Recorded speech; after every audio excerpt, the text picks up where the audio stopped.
In this lesson, we're going to look at Safari and some of its features. And I'm using iOS 8, so you would need that version of the operating system to see some of these features. So let's open Safari. I've already got a web page open. You'll notice at the top there that there's no search bar or anywhere to put in a website, and that's because after a couple of seconds Safari hides that. As soon as you touch it, it brings back that toolbar at the top, and you can see the address of that website. If I wanted to put in a new website and still keep this page, you tap the new tab button. And you can add the name of a website if you know it, or you can actually search. What you're seeing here on the left there are the bookmarks, the favourites, and every bookmark that you put into Safari by default will go into your favourites, and it's the favourites that you see in the middle. Also, all those thumbnails are also the favourites. So let's pick this one, Travel by Drone. I just want to open that page. I've already saved it as a favourite in my bookmarks, and it will open that for you. Now you've got two tabs. I want to keep that one. I can add another tab with the plus. You'll notice in the search bar you can either search for a website, or you can actually enter the name. If I wanted to type in the name, so I know the name of a website, which is called technologyfuel.com, and as soon as I start typing that, it gives me what it thinks I want at the top there. It's actually auto-filled it. And hide the keyboard. It gives you all these other possible search results. I mean, I've just entered tech, so it's giving me what it thinks I want in the top hits, but now it's also giving me search results for maps. It's given me some Google search results. It's looked at my history and seeing anything with tech, and maybe I want something like that. So the search results are quite broad and will help you significantly in looking for something if you're not sure of the website you want. So if I tap that, that will open that website in a new tab. Now you can have multiple tabs open. I'm not quite sure how many you can have, and as you get more and more tabs you can see them listed here. So there's 3 open here with the one that's white, the active tab, and every time I tap a different tab that will turn white. That's the active tab. Now if you want to see your multiple tabs open in another way in iOS 8, this is a new feature up in the top right there. You can see in multiple tabs, and these are all my pages. I can move them around by dragging them, so I can reorder my tabs. Just hold my finger down and move it around. What we have at the bottom here are the open tabs in Safari on my other Apple devices. I've got another computer, iMac, got an iPhone, so if I wanted to open something from my iMac, so for example this one, I can tap that and that will open up a new tab. So if you're in the Apple ecosystem and you've got multiple Apple devices, they all work together. So I've now got 4 tabs open. I can see them in a different way that way, and tap done. If you want to delete a tab, you notice there's a little cross there, and if I tap that cross, that closes the tab. Close the tab. The other way to search for a website, if I tap in there, I'm looking for something on the new operating system for Mac, so which is Yosemite, which has just been released. And if I want to look for some of its features, if I just type in the word, it's giving me something there which isn't really that useful. So I can just keep typing Yosemite features, and it gives me possible things. So I think I'll go for that one. Yosemite features list, and tap that, and that will open up that page for me. So you're searching at the top. You search by the name of a website, or you search generally. Just open up a news site, and this is a website, so you can go through page by page. So if I want this link here, if I tap and hold it, it's a link. I can get the option to either open it. Now if I open it, it's going to replace what's on that page. But if I want to keep using this page, then I want to open it in a new tab. And that story is opened in a new tab, and tap that tab to see it.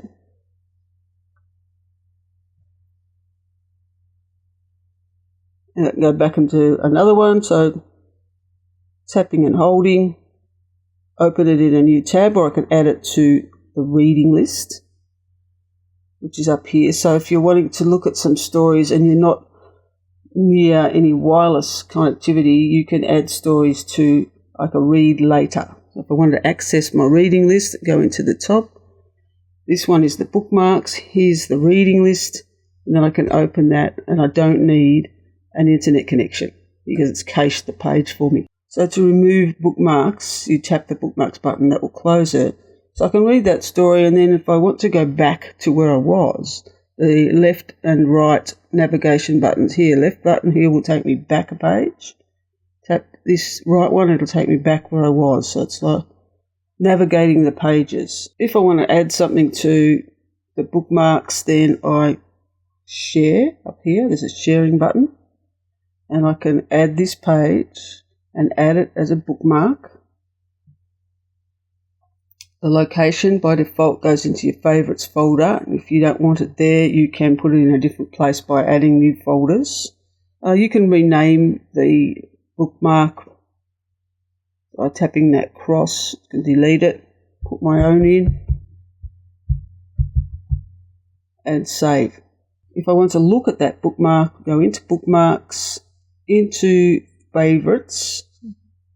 So I might be here into favorites, and all new bookmarks are put at the bottom. There it is there, 9 new, so I can tap that and it will open the page. If I want to move that bookmark, I can tap edit. There's some handles there which lets me move it up and down my list. So just holding my finger and letting them all scroll up, and then I can drop that there if I want that to be the first one, and done. If I want to delete an existing bookmark, edit, and wherever there's a red dot, delete. Done. And you can also delete by swiping as well. So you can share. You can share websites to bookmarks, and you can also share web pages to the reading list. So just tap this story here, and if I open it up and just tap the link, it's going to replace what I have here. If I want to keep that page, share, and add it to the reading list. If I want to look at it later, and if I go back in here and into the reading list, there's the page. Right, swipe right, you can delete it, but once you open it up, you'll be able to read it and it deletes itself. Close that. Then I can go back with the navigation arrows. Now if there's a website that you wanted to keep and you didn't want to go through this bookmark process, so again I put in a website, Netslife, which is a website all about iPads, tutorials and lessons and information. And I want to keep that because I want to keep referring to it because it has a very big section on iPad tutorials for beginners and advanced. So I want to keep this website. I don't want to put it as a bookmark, but I want to have it as an icon. So I'm going to go to the sharing button and add it to the home screen. And it's called Netslife. I can change by tapping there. I can change its title or leave it. And tap add, and that will drop that onto your screen, home screen, as an icon. You can see it here. So next time I want to open it, I go back into Safari and just shut that tab down so it's not there. Go back to the home screen. Instead of going into Safari and opening up the bookmarks, I can just tap Netslife and it will open up that website straight away. Now within a page, we go back to the 9 News, so add a tab, know the name of it, 9 News.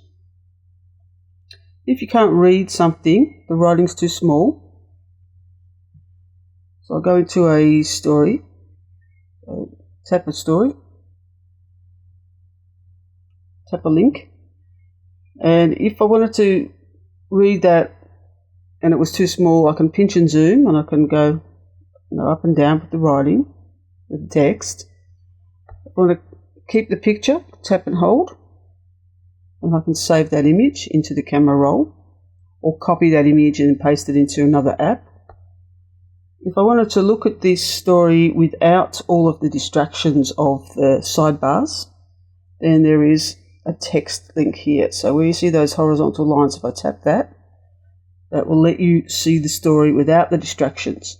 Keeps the images, It takes out the videos, just the text, and you can make it bigger by doing that, smaller, bigger, and then tap that again to go back to what you were. You can also have it read to you if you've turned on the setting speak text. If I hold down and copy some text, just copy a little bit of text, you'll see there is an option to speak. So if I tap speak. He was very funny in person, as you'd expect. That public wit was even more present in private, he said.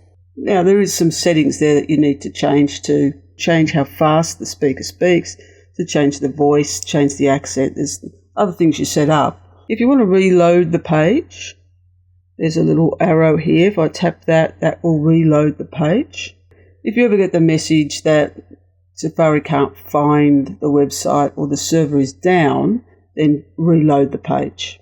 You can do private browsing. So if we go back into the tabs, multiple tabs, there is private web browsing. So when you tap that, anything that you now go to will not be saved in your search history. So it's completely private. Let's look at some of the settings. So in the settings, there is a Safari app. So settings, Safari, where you can change your search engine. So if you're not a Google person, you've got the option of 4 different search engines. Just select the one you want. So if you want Bing to do your search, select that, and the tick indicates the one that's selected. Navigation button to go back. All the different search suggestions that I showed you are from these settings here. So if I turn all those off, then I'm not going to have any of those. Quick website search. Turn all my search settings off. Then go back in, see what difference it makes. Safari. Let's go to a new page and search for iPad help. And see, there's the only thing it gives me is what I've typed in. So I would prefer to have them all on, because there's often things that come up in the search results you haven't thought of. In general, so if you're using Keychain, which is the iPad's password manager, then you would fiddle with this and use that information to save your password, save your credit card. Favorites, general. So what that one's saying is when you open a new tab, then it's saying whatever is in the favorites folder, have that displayed, which is what it does on new tabs. So you can pick any other bookmark here, any other folder, or if I didn't want anything, what I'd have to do is create a folder and have nothing in it. So I don't want anything to appear here for a new tab. Go into bookmarks, tap edit, and there's a new folder. So I'm going to call that folder new page for want of something else, and done. We go back to all, and it's probably down at the bottom. New page is a new folder. And I'm going to go back into settings and favorites. Then when I open a new tab, I want the new page folder to be displayed, which has got nothing in it, so it should effectively be blank. So we go back into Safari, new tab, and now nothing shows up. So it's a lot cleaner, because every time you tap new tab, your bookmarks open automatically. So I can have my favourites open there. Go back to the top, and I can have the favourites open on the side. So I think that's much more cleaner. Tab bar, show favourites bar and show tab bar. We turn on the favourites bar, then anything that's in the favourites folder, back here, is going to appear as its own little tab bar across the top there, which is just distracting. This is the tab bar across here with the multiple tabs. Go back into settings. We turn off the favourites bar, we turn off the tab bar, go back in, then you have no tabs, which sort of defeats the purpose. So that one I have on. Block pop-ups. Yes, but sometimes there are websites there that I do want to see pop up, so you can decide block them or not. I'm going to unblock them. Cookies, privacy and security. These are the settings that I use. I do want to be able to have cookies from websites that I visit. Clearing history. So if it becomes a little bit too sluggish, Safari, you can clear the history and the website data. And if you want to see what data is being kept by websites, you can go into advanced and website data. There's all the websites that I've been to and how much data that's retained. The other setting that you need to make sure you've done is turn on speak. So go into settings and to general and accessibility, into speech selection turned on. Speaking rate, you can go up and down to see how fast you want it. You can highlight the content as it's spoken, and you can change the voice. So if I want an English voice, a UK voice, or I can have an enhanced quality voice. So if I do that, it's going to download some extra data to make that voice a little better. So that's how you turn that on. So in this lesson, we took a look at Safari, the default web browser on the iPad, and some of its features.